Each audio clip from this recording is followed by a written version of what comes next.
So the Daily Caller ran one of the dumbest opinion articles I've ever read. It was by Representative Keith Rothfuss, this doofus right here, and it's called, "Do Not Repeat the Nightmare of Socialism." So, listen, the whole point of me covering this is to show you guys how intellectually bankrupt this crowd is.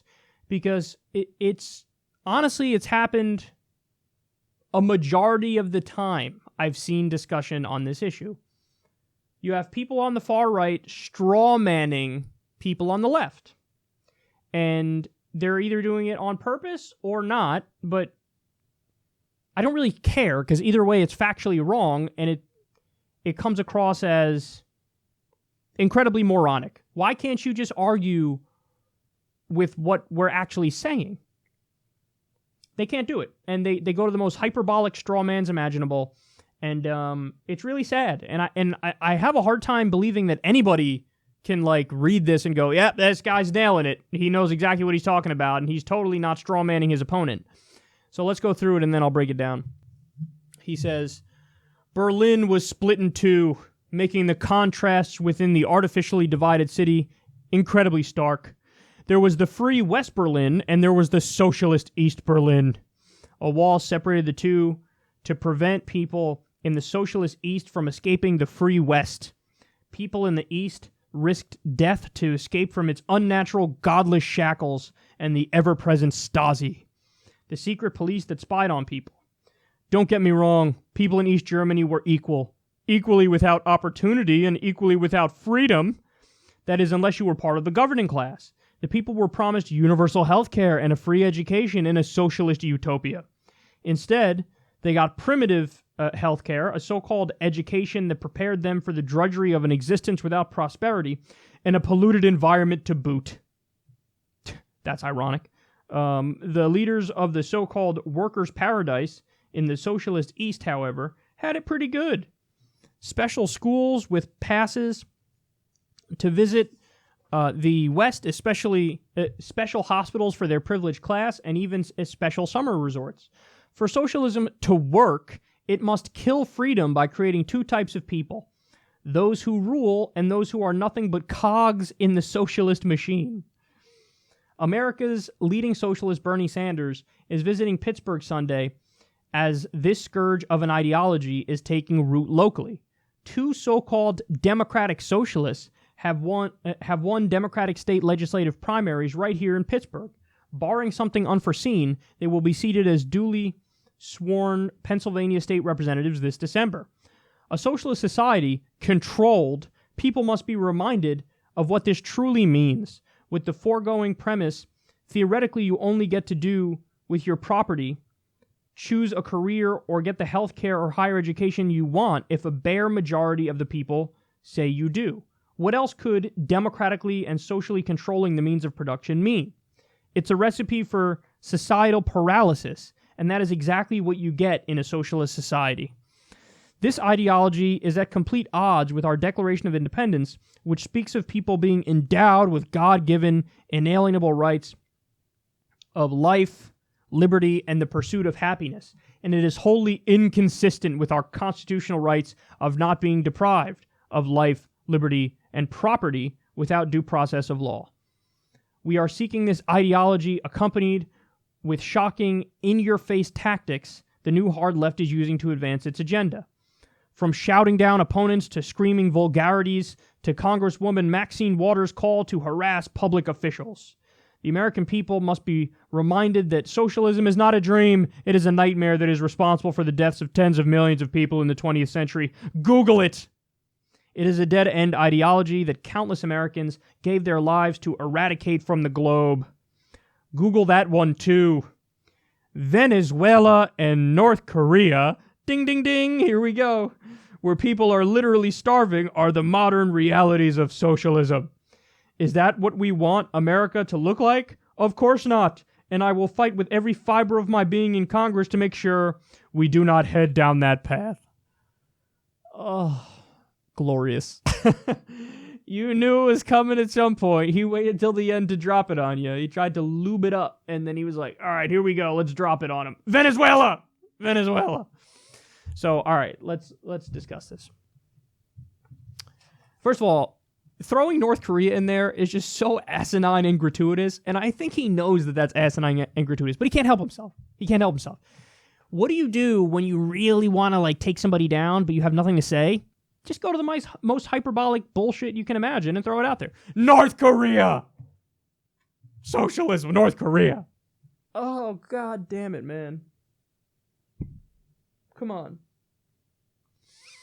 If we're pretending that North Korea is anything but a run-of-the-mill, authoritarian, uber dictatorship, we're being ridiculous. And then when they bring up Venezuela, listen, I don't defend Venezuela. I don't defend them. In the same way I don't defend the Soviet Union, I don't defend Cuba. But these are the arguments they go to try to say, this is what you believe, isn't it? Well, no, I don't. There, issue resolved. I don't believe that. But they keep insisting you believe. They want to tell you what you believe, because when you tell them what you actually believe, they don't have a response. So it's a Venezuela. Now, by the way, like I said, I don't defend Venezuela. I don't agree with Venezuela. But let's also not pretend like they're not under economic warfare from the most powerful country that ever existed ever. Because that is what's happening. They're under economic warfare, economic siege from the most powerful country that ever existed ever. Now, again, I don't agree with Venezuela. Even if you get rid of the economic warfare, I don't think they'd be in a great spot because I don't agree with them. But this is why I always say, oh, you want to talk about what the insurgent left, the populist left, this new movement, what we're fighting for. Listen to what we're actually saying. We're talking about fucking Sweden, dipshit. We're talking about Norway.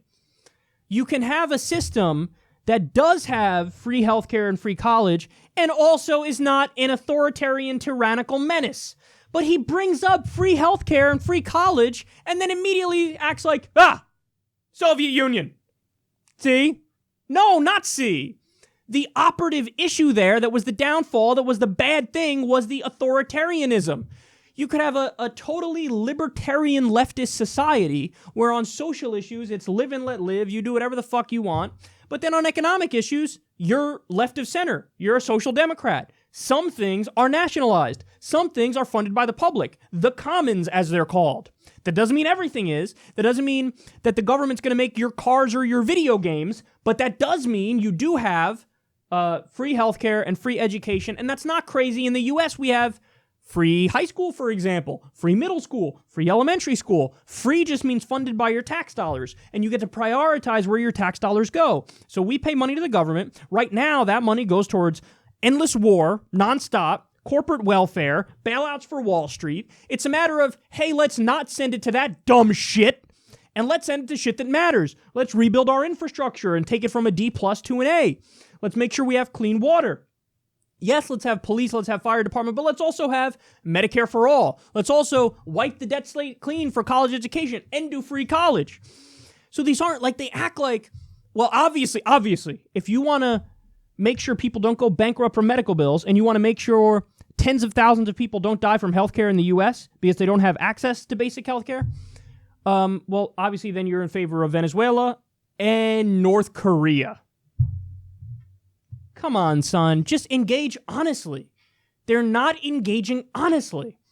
And I try to be really kind where I try to assume the best of the people I'm arguing with.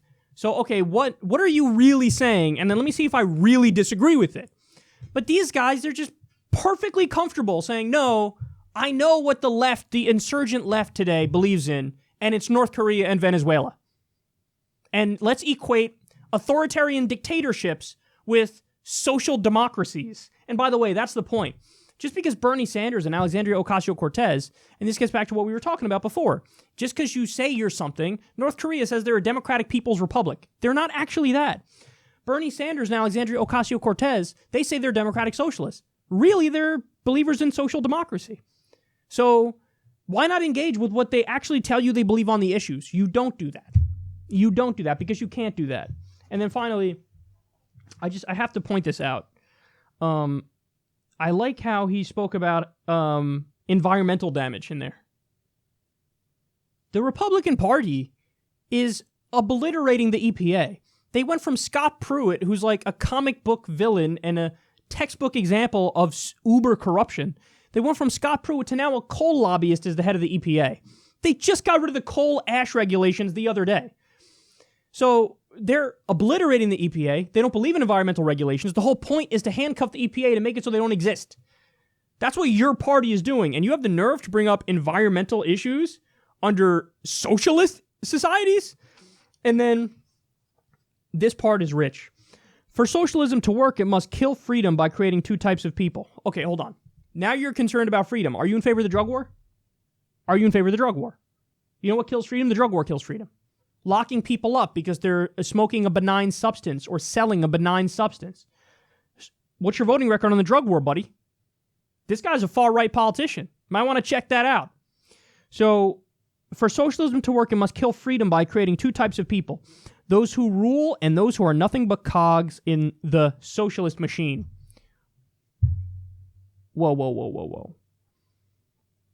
That's the system we have.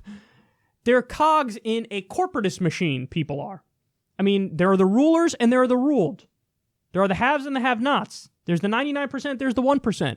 There's the lobbyist and donor class, which gives money to politicians and rigs the rules and gets whatever they want implemented, and then there's regular people. He writes this without a hint of irony. He's just like, oh yeah, no, totally. See, freedom's dead. Yeah, whatever. There's socialist rule and you're just cogs in a machine. That's a pretty apt description of what's going on here. Not the socialism part, the corporatist part. How we're cogs in a machine and freedom's dead. And also, by the way, you want to talk about freedom. What's your take on the NSA? Rampant NSA spying. What do you think of the Patriot Act, buddy? What's your take on the Patriot Act? Killing due process. What's your take on torture? But apparently you're pro-freedom. That's what you tell me.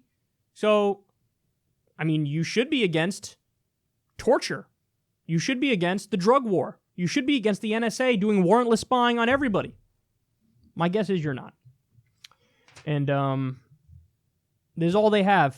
This is all they have is fear-mongering and straw-manning of the left. Just keep telling them what you actually believe and let them keep lying, and then we'll keep winning.